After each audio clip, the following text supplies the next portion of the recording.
د آل عمران مبارکه سوره چې د قران عظیم شان دریمه سوره ده په مدینه منوره کې را نازله شوې ده 200 مبارک آیاتونه لري تلاوت او پښتو ترجمه یې له 153 آیت څخه اوري اعوذ بالله من الشیطان الرجیم پناه وړم الله تعالی شړل شوی شیطان څخه بسم الله الرحمن الرحیم د الله په نوم چې ډیر زیات مهربان پورا رحم لرونکی دی إذ تصعدون ولا تلوون على أحد والرسول يدعوكم في أخراكم فأثابكم غما بغم لكي لا تحزنوا على ما فاتكم ولا ما أصابكم والله خبير بما تعملون د پزړه کړی هغه وخت چې تاسو په تیښ تزغلی دی هیڅ اته مو بیرته د کتلو قدر پام نو او پیغمبر صلی الله علیه وسلم له شاده په تاسو ته ناری وهلی په هغه وخت کې تاسو د دې چا چلن بدله خدای درکړه چې تاسو پر غم د پاسه غم اخته کړی ترڅو د آینده لپاره دا درس واخلئ چې کڅ شي تاسو لاس ووزي یا کوم تکلیف درته ورسیږي چې په هغه خپن نشي الله ستاسو د ټول کړو څخه خبر ده ثم انزل عليكم من بعد الغم امنة نعاسا يغشى طائفة منكم وطائفة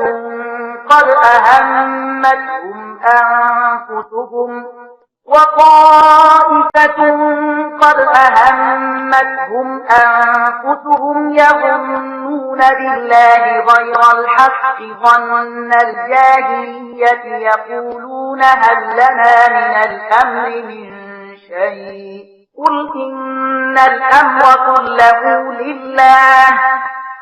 يخفون في أنفسهم ما لا يبدون لك يقولون لو كان لنا من الأمر شيء ما قتلنا هاهنا قل لو كنتم في بيوتكم لبرز الذين كتب عليهم القتل إلى مضاجعهم وليبتلي الله ما في صدوركم وليمحص ما في قلوبكم والله عليم بذات الصدور لدې کړهونه ورسته بیا هم الله لتاسو څخه پر دینو کسانو یو داسې د ډاډین غوندي حالت راوست چې غوی پریشانی یوړل یو بل ډله چې هغه ته یوازې همدا خپل ګټي ارزښت درلود د الله په باب رنگارنګ جاهلانه انګیرنې کولې چې له سر تر پایه د حق پر خلاف وي دا خلک اوس وایي چې د دې کار په سر تر رسولو کې زمونږ هم څه برخه شته دوی ته وایا د هیڅ پکې هیڅ برخه نشته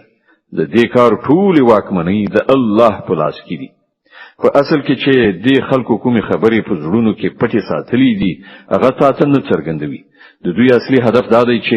د مشرتابو په واکمنیو کې زمونږ څه برخه وای نو دلته به نه وجل کیدو دوی ته وایي چې تاسو په خپل کورونو کې هم وای نو د کوم کسانو چې مرګ لیکل شوی وو هغه په خپل د خپل وجل کېدو ځایونو ته راوتل او دا پیښه چې وشوه دا د دې لپاره و چې کوم شی چې تاسو په سینو کې پټ دی الله هغه وازمای او تاسو په زړونو کې چې کوم خیره دی هغه را بصیره کړی الله د زړونو په حال ډیر ښه پوهیږي إن الذين تولوا منكم يوم التقى الجمعان إنما استزلهم الشيطان ببعض ما كسبوا ولقد عفى الله عنهم إن الله غفور حليم لتاسنه کوم خلکو چې د مقابلې په ورځ شاړه ولې و د هغو د دې تیر وتلو سبب دا و چې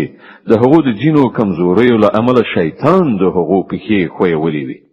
الله هغو ته بخنه وکړه الله ډیر تیری دونکي او د زغم څښتن دی يا أيها الذين آمنوا لا تكونوا كالذين كفروا وقالوا لإخوانهم إذا ضربوا في الأرض أو كانوا غزا لو كانوا عند أنفسنا ما ماتوا وما قتلوا ليجعل الله ذلك حسرة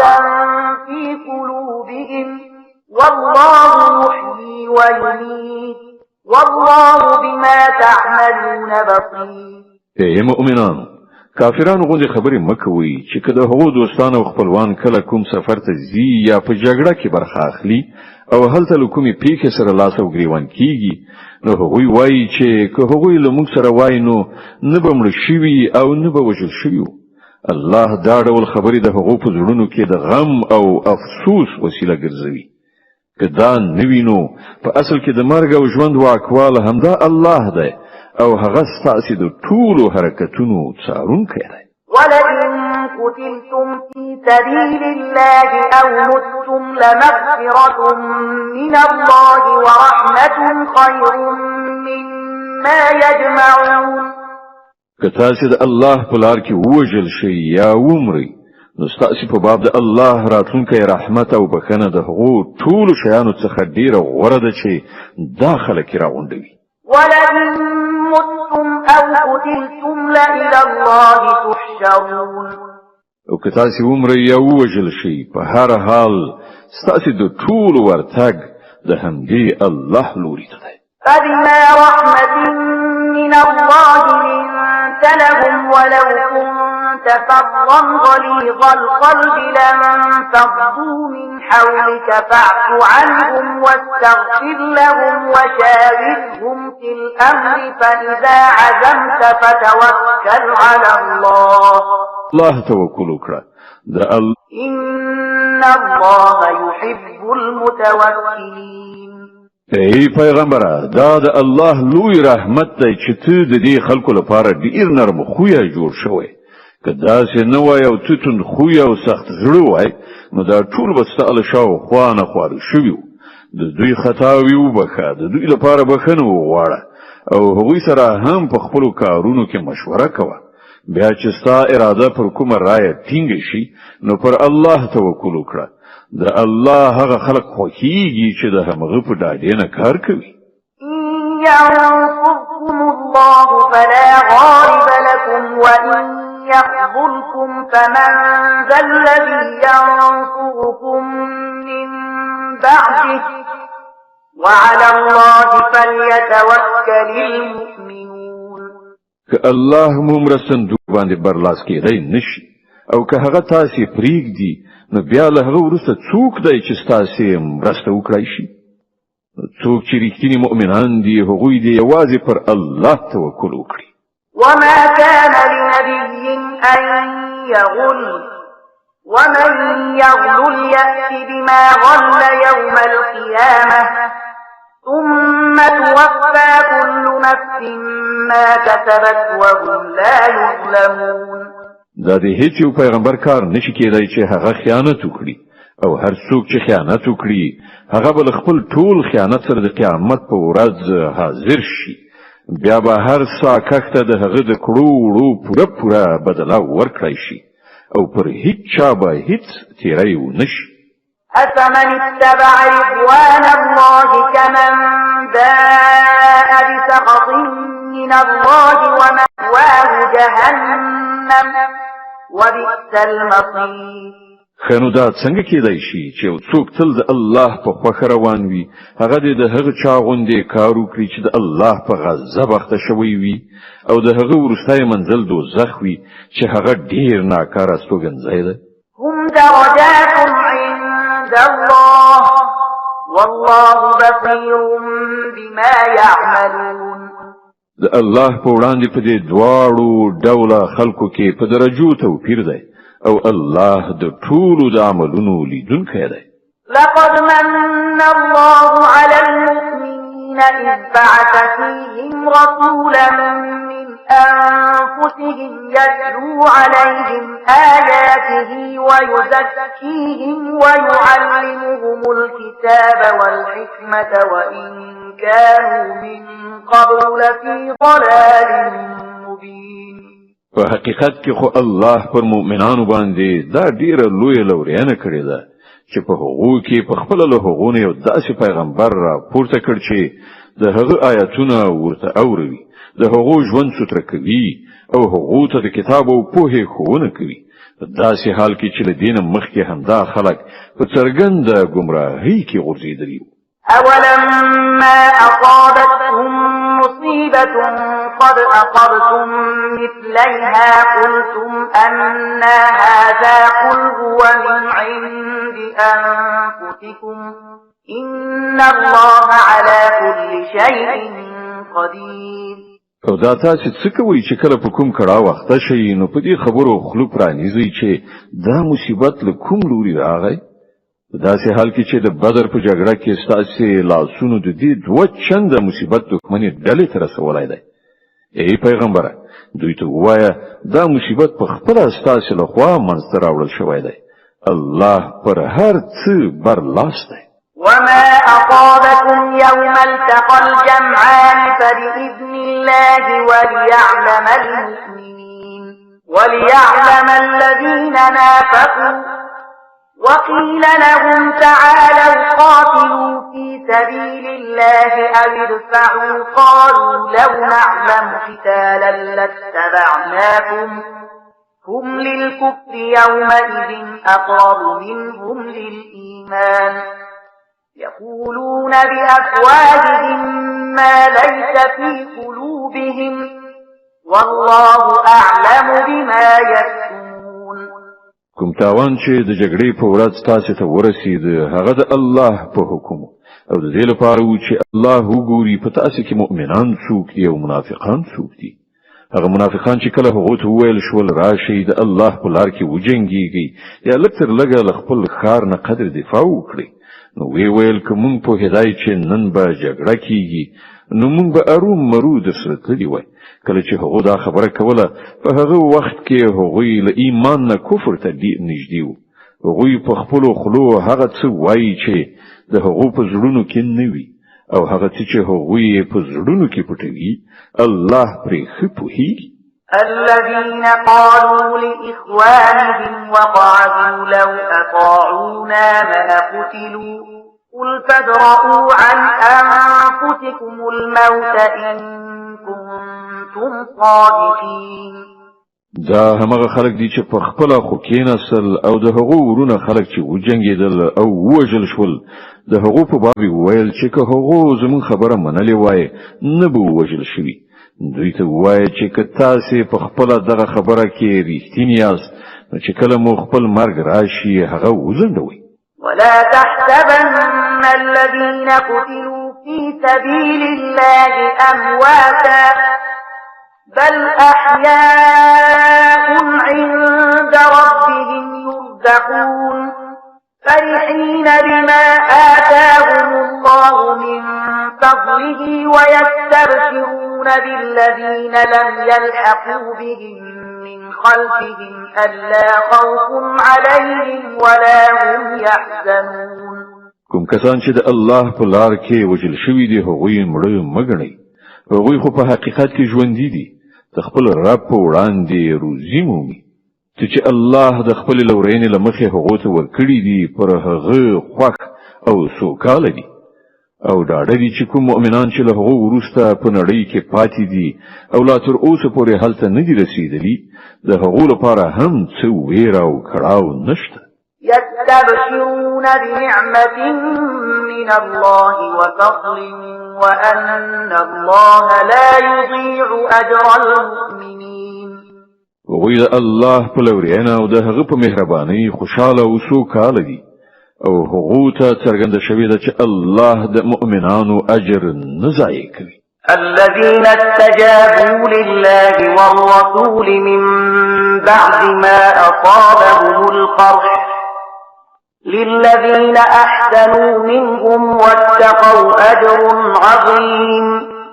کوم کسانو چې له ټپي کېدونو وروسته هم د الله او د رسول بلنې ته لبیک ویل په هغو کې چې کوم خلک نیکوکاران او پرهیزګاران دي د هغو لپاره ستر اجر دی الذين قال لهم الناس إن الناس قد جمعوا لكم فاخشوهم فزادهم إيمانا وقالوا حسبنا الله ونعم الوكيل او هغه کسان چې خلکو ورته وویل چې ستاسو پر خلاف لوی لښکرې راغونډې شوې دي له هغو نه ویریږي د دې په اورېدو یې نور هم ایمان پیاوړی شو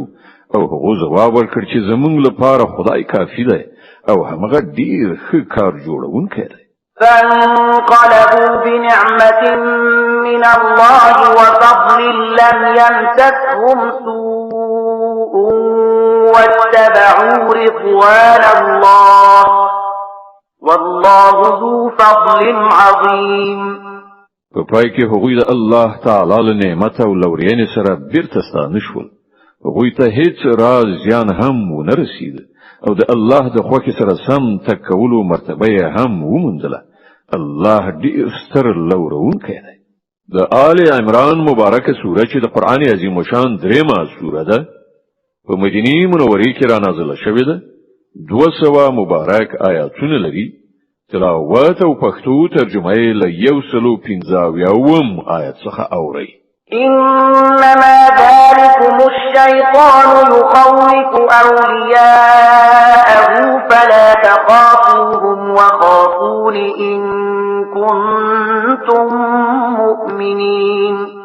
اوس تاسو ته څرګنده شوه چې هغه په اصل کې شیطان و چې خپل دوستان بې ځایه ویرول.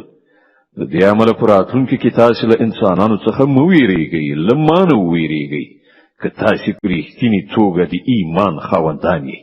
ولا يحزنك الذين يسارعون في الكفر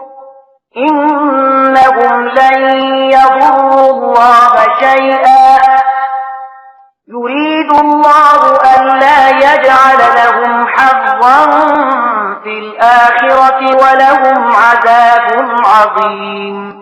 ای پیغمبره، څوک چې نن د کفر په لار کې هاند او هڅه کوي ته د هغو په منډو تړو مزورېږه. دوی د الله هیڅ کار نشي ورانولی. الله غواړي چې د هغو لپاره په آخرت کې کومه برخه ونه ټاکي او په پای کې هغوی په سخت عذاب اخته کیدونکي دي. إن الذين اشتروا الكفر بالإيمان لن يضروا الله شيئا ولهم عذاب أليم. کوم خلکو چې د ایمان په بدل کې کفر اخیستی دی هغوی په باوري توګه الله ته هیڅ زیان نشي اړولی. د هغو لپاره دردناک عذاب تیار دی. ولا يحسبن الذين كفروا أنما نملي لهم خير لأنفسهم إنما نملي لهم ليزدادوا إثما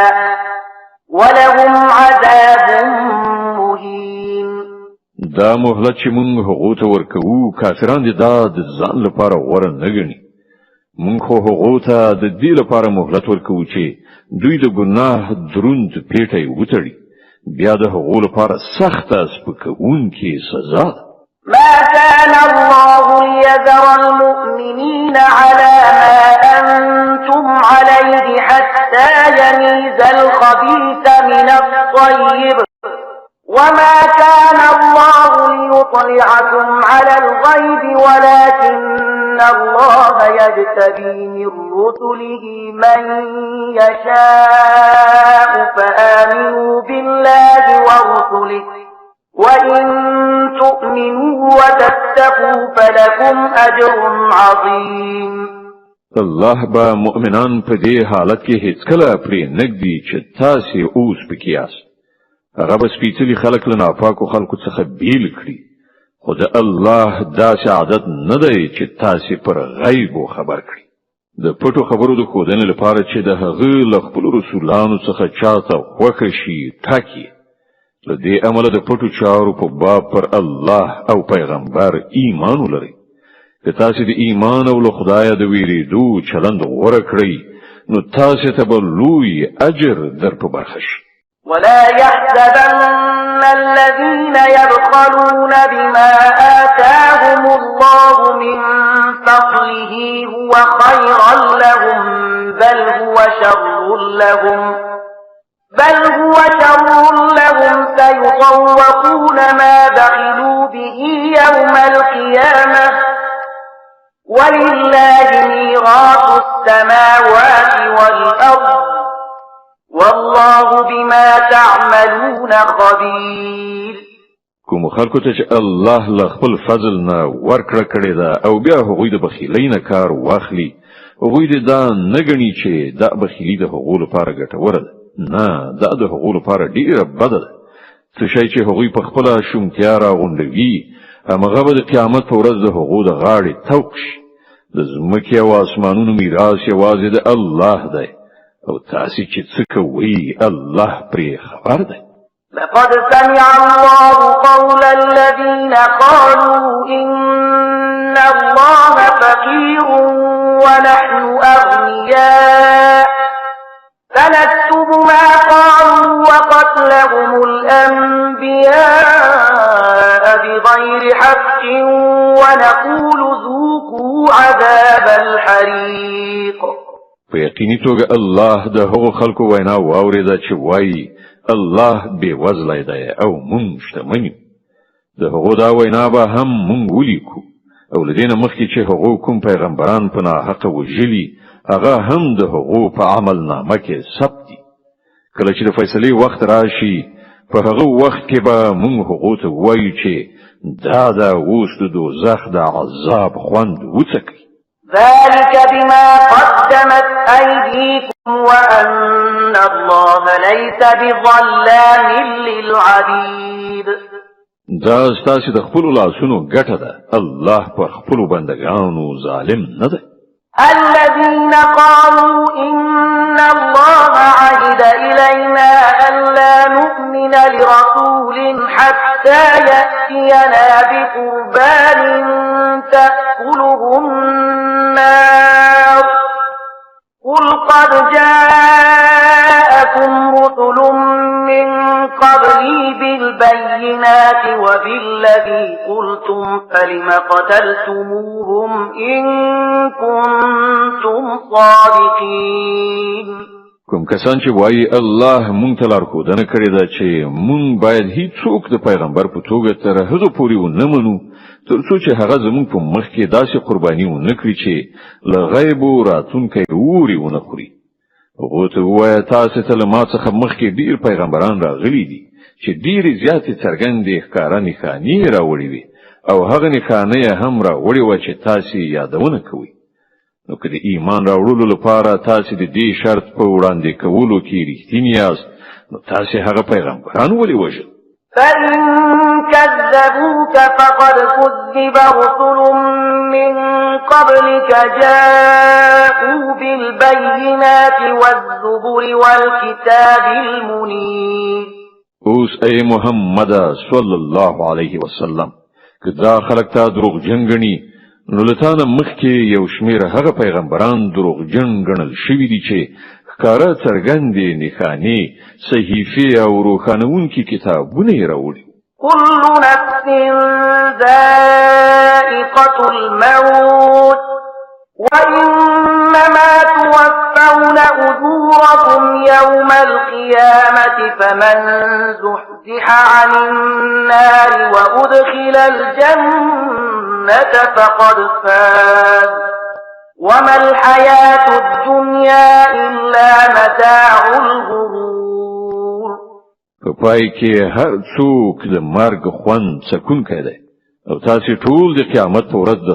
خپلو پوره اجرونو موندونکي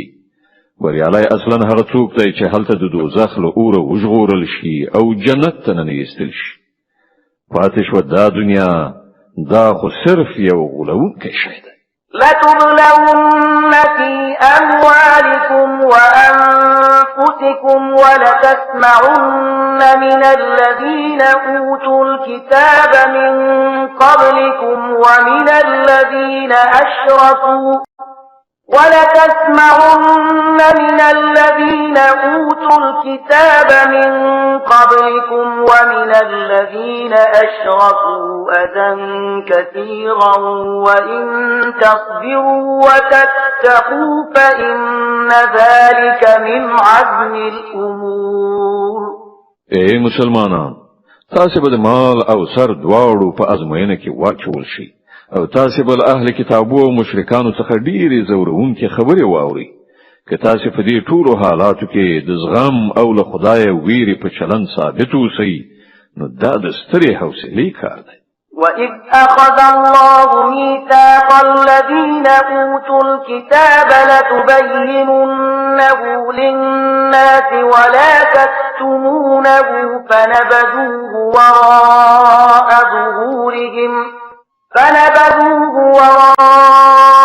ظُهُورِهِمْ وَاشْتَرَوْا بِهِ ثَمَنًا قَلِيلًا فَبِئْسَ مَا يَشْتَرُونَ.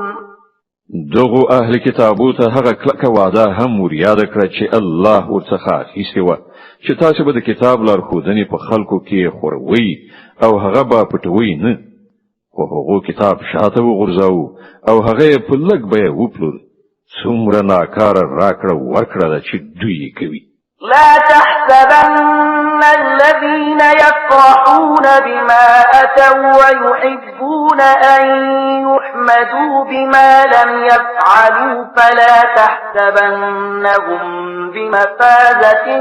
من العذاب ولهم عذاب أليم. تاسې هغه خلک له عذاب نه خوندي مانګیرئ چې په خپلو کړو وړو خوشحاله دي او هیلهمن دي په داسې چارو کې ستاینه وشي چې په واقع کې هغوی نه دي کړي. په حقیقت کې د هغو لپاره دردناکه سزا تیار ده. ولله ملك السماوات والأرض والله على كل شيء قدير. د ځمکې او اسمانونو څښتن الله دی او د هغه پر هر څه لاس بر ده. د آل عمران مبارکه سوره چې د قران عظیم شان درېمه سوره ده په مدینه منوره کې را نازله شوې ده. 200 مبارک آیاتونه لري. تلاوت او پښتو ترجمه یې له 190 آیت څخه اوري. إن في خلق السماوات والأرض واختلاف الليل والنهار لآيات لأولي الألباب الذين يذكرون الله قياما وقعودا وعلى جنوبهم ويتفكرون في خلق السماوات والأرض ربنا ما خلقت هذا باطلا سبحانك فقنا عذاب النار. د ځمکې او اسمانونو په پیدایښت او د شپې او ورځې په تګ راتګ کې د هغو پوهانو لپاره ډېرې نښانې دي چې په ولاړې ناستې او ملاستې هر حالت کې خدای یادوي او د اسمانونو او ځمکې په ساختمان کې غور او فکر کوي. هغوی په غیر ارادي توګه غږ کوي چې زمونږ ربه دا ټول شیان تا عبس او بې مقصده نه دي هست کړي. ته له دې نه پاکې چې عبس کار وکړي. نو ای ربه مونږ د دوزخ له عذابه وژغوره. ربنا إنك من تدخل النار فقد أخزيته وما للظالمين من أنصار. تا چې څوک په دوزخ کې واچو هغه دې په حقیقت کې په ستره خوارۍ او رسوایي کې وغورځاو او بیا د دغه ظالمانو هیڅ مرستندوی نه وي. ربنا إننا سمعنا مناديا ينادي للإيمان أن آمنوا بربكم فآمنا ربنا فاغفر لنا ذنوبنا وكفر عنا سيئاتنا وتوفنا مع الأبرار. لویه څښتنه مونږ دیو ناری وهونکي आवाज واورید چې د ایمان لوري ته بلنه ورکوله او ویل چې خپل رب ومني. مونږ هغه بلنه ومنله. نو ای زمون بادار کومه ګناه چې له موږ څخه صادره شوې ده له هغې نه راتېر شه. کومې بدۍ چې په مونږ کې دي هغه ایسته کړه او په خاتمه کې راته د غوره خلکو ملګرتیا را په برخه کړه. ربنا وآتنا ما وعدتنا على رسلك ولا تخزنا يوم القيامة إنك لا تخلف الميعاد. خدایا کومې وعدې چې تا د خپل رسولانو په وسیله کړې دي هغه له مونږ سره ترسره کړه او د قیامت په ورځ مونږ له رسوایي سره مخامخ کوه. په دې کې شک نشته چې ته له خپلو وعدو نه مخالفت کوونکی نه یې. فاستجاب لهم ربهم أني لا أضيع عمل عامل منكم من ذكر أو أنثى بعضكم من بعض فالذين هاجروا وأخرجوا من ديارهم وأوذوا في سبيلي وقاتلوا وقتلوا لأكفرن عنهم سيئاتهم ولأدخلنهم جنات تجري من تحتها الأنهار ثوابا من عند الله والله عنده حسن الثواب. د هغو رب په جواب کې فرمایي زه له تاسو نه د هیڅ یو د عمل ضایع کوونکی نه یم، که نارینه وي که ښځه، تاسو ټول ځینې د ځینو هم جنس یاست. له دې امله کوم خلکو چې زما په خاطر خپل وطن پرېښود او زما په لار کې له خپلو کورونو څخه ویستل شول، د هغو ټولې ګناوې به زه ورته وبخم او هغوی به داسې باغونو ته ننباسم چې تر هغو لاندې به ویالې بهیږي. دا د الله په وړاندې د هغو مکافات دی او ډیر غوره مکافات له امدې الله سره دی. لا يغرنك تقلب الذين كفروا في البلاد متاع قليل ثم مأواهم جهنم وبئس المهاد. اے پیغمبر صلی الله علیه وسلم، د نړۍ په هیوادونو کې د خدای د نافرمانو بندگانو ګرځېدل دي تاو نه غولوي. دا صرف د څو ورځني ژوند لږ غوندې خوند دی، بیا به دوی ټول دوزخ ته لاړ شي چې ډیر بد استوګنځی دی. لكن الذين اتقوا ربهم لهم جنات تجري من تحتها الأنهار خالدين فيها نزلا من عند الله وما عند الله خير للأبرار. د دې پر خلاف کوم خلک چې خپل خدای نه په ویریدو ژوند تیروي، د هغو لپاره داسې باغونه دي چې تر هغو لاندې ویالې بهي. په هغو باغونو کې به دوی د تل لپاره اوسي. دا د هغو لپاره د الله له لوري د میلمستیا وسایل دي او څه چې له خدای سره دي د غوره بندگانو لپاره همغه ډیر غوره دي. وَإِنَّ مِنْ أَهْلِ الْكِتَابِ لَمَنْ يُؤْمِنُ بِاللَّهِ وَمَا أُنْزِلَ إِلَيْكُمْ وَمَا أُنْزِلَ إِلَيْهِمْ خَاشِعِينَ لِلَّهِ لَا يَشْتَرُونَ بِآيَاتِ اللَّهِ ثَمَنًا قَلِيلًا أُولَئِكَ لَهُمْ أَجْرُهُمْ عِندَ رَبِّهِمْ إِنَّ اللَّهَ سَرِيعُ الْحِسَابِ. په اهل کتابو کې هم څه کسان داسې شته چې الله مني، پر هغه کتاب ایمان راوړي چې تاسو ته لیږل شوی دی او پر هغه کتاب هم ایمان لري چې له دینه مخکې په خپل هغو ته لیږل شوی. د الله په وړاندې سرونه ښکته دي او د الله آیتونه په لږ غوندې بیه نه پلوري. د هغو مکافات د هغو له پروردګار سره دي او د الله حساب اخیستنه زندگی نه.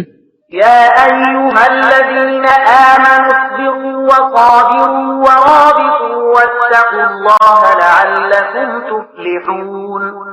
اے مؤمنان، لزغم نه کار واخلئ، د باطل پرستانو په مقابله کې میړانه وښیئ، د حق د خدمت لپاره ملا ټینګه وتړئ او له الله نه ویریدونکي اوسئ. هیله ده چې بری ومومئ.